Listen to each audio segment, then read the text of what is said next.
All right, hello everyone.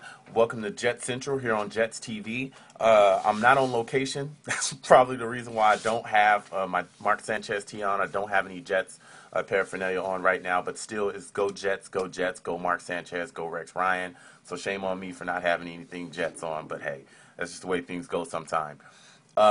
Checked out last week my recap picks. I only lost 2 games last week, guys, so I did pretty well. Please comment, rate, subscribe, guys. Let me know what's going on with your teams. If you got something to say, air it out. Comment, like, and subscribe, please. All right, we're going to get into our week 3 picks. Let you guys know who I picked, so let's go ahead and get into it. Houston at New Orleans. I think this could turn into a shootout as usual with New Orleans, and I just don't think that Houston has the firepower. I think that Houston plans on running the ball heavy, but you know what? The Saints can run. They can definitely throw bodies around and definitely stop you. I'm not saying the Saints are going to be dominant on defense, but I am saying that the Saints can definitely hang decently. I think they'll have problems covering Andre Johnson, but at the same time, I think that Houston safeties are going to be put to the test, and I don't think they're really all that great. I think the scheme fits them good, but I don't think they're great safeties. So I think New Orleans takes that. I'm taking New Orleans over Houston. Giants at Philadelphia. Everybody in the Giants secondary is hurt. Only person that's coming back is Prince Mukamura. Everybody, they've got guys hurt on offense, Nixon and Nix. Philly's coming in. Mike Vick had a concussion last week, but he's going to play.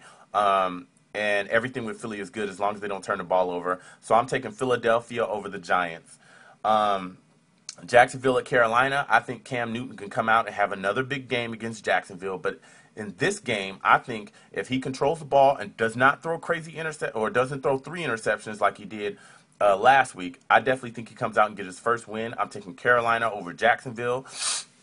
Um, Jacksonville, the only person they got starting is Mercedes Lewis. That's their only receiving threat. And Blaine Gabbert is starting for Jacksonville. They benched Luke McNown after throwing 4 picks. Unless Maurice Jones-Drew comes out and have a huge game, something like 150 yards, 3 touchdowns, Carolina's going to win this game. So I'm taking Carolina again over Jacksonville. New England versus Buffalo. This is the AFC East rivalry.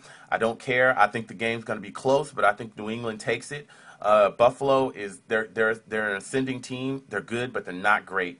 So I'm taking New England over Buffalo. Miami at Cleveland.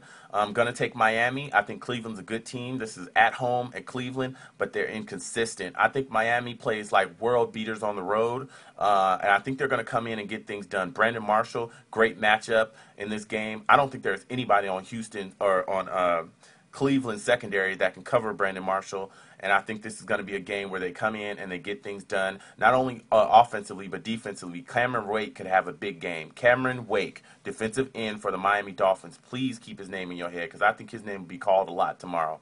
So I'm taking Miami over Cleveland. San Francisco at Cincinnati. I think this is a trap game for San Francisco. I think San Francisco going on the road with Alex Smith, fresh off a concussion last week against Dallas. Braylon Edwards has a knee surgery, so he's not playing. Michael Crabtree is coming back, but Michael Crabtree's been on a milk carton since they drafted him, so whatever. The only receiving threats they have, Vernon Davis, Denard Walker. They don't throw to Vernon Davis. They throw to Denard Walker. But I don't trust Alex Smith on the road. Cincinnati is playing at home. I think if Cincinnati can run the ball decently, I think Andy Dalton and A.J. Green, the 2 rookies that are starting at quarterback, one at wide receiver, I think they can come in and get things done. Also, Cincinnati has a wide receiver named Simpson, who I think can have a decent game too, and their tight end is also really, really good. I'm taking Cincinnati over San Francisco. I think San Francisco can come off a swing after losing to Dallas. It's just too much emotion for San Francisco, and I don't think they'll be able to handle it. So I'm taking Cincinnati over San Francisco.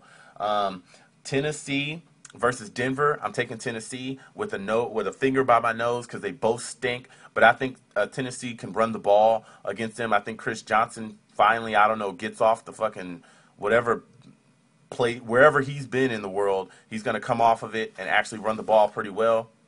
Kenny Britt, I think, has a big game. I just don't think that Denver's defense is just up to the task. Everybody's injured on offense. They don't really have any receivers. So I'm taking Tennessee over Denver.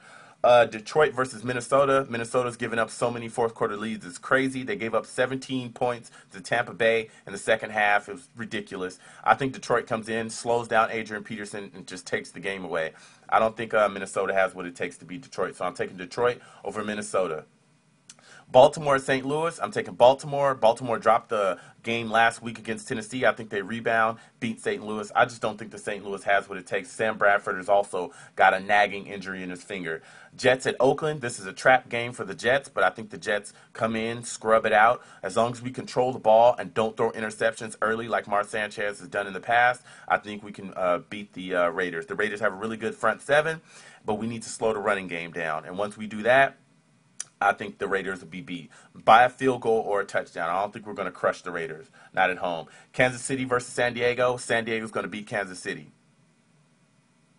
That's it. I'm not going to say anything about Kansas City. Arizona at Seattle. It's the NFC West. I'm taking Arizona. The NFC West is irrelevant. I'm moving forward. Green Bay at Chicago. This is going to be a big game, but I think Green Bay takes the game. It's going to be a shootout.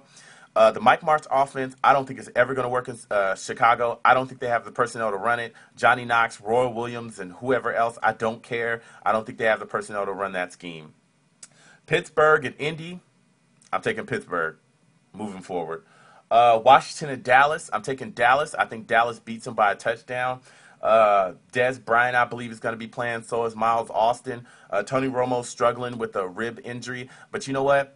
Washington, I for some reason, I'm a believer. I understand that I think they'll compete in the NFC East, but I don't think that they've really played anybody that has such great talent that you can say, oh, wow, okay, Washington, I believe you. I know you guys are winners now.